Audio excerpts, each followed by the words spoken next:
27 నక్షత్రాలకి ఒక్కొక్క నక్షత్రానికి ప్రతీకగా ఒక్కొక్క మొక్క మన పెద్దవాళ్ళు చెప్తారు. ఆ నక్షత్రానికి సంబంధించింది ఏమి చెట్టు అంటే ఇక్కడ మనం చూసినట్లయితే అశ్విని మొట్టమొదటి నక్షత్రానికి జీడి మామిడి చెట్టు అనమాట.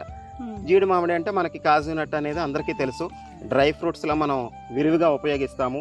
ఇందులో ప్రోటీన్లు ఉంటాయి, ఖనిజాలు ఉంటాయి. ఇవన్నీ ఒక ఆరోగ్యప్రధానమైనటువంటి ఒక భారతీయ మన వృక్షం అనమాట ఇది జీడి చెట్టు. అంటే ఆయా నక్షత్రాల వాళ్ళు ఆ చెట్లు పెంచితే మంచిది అన్నారనుకోండి, ఏం చేస్తాం?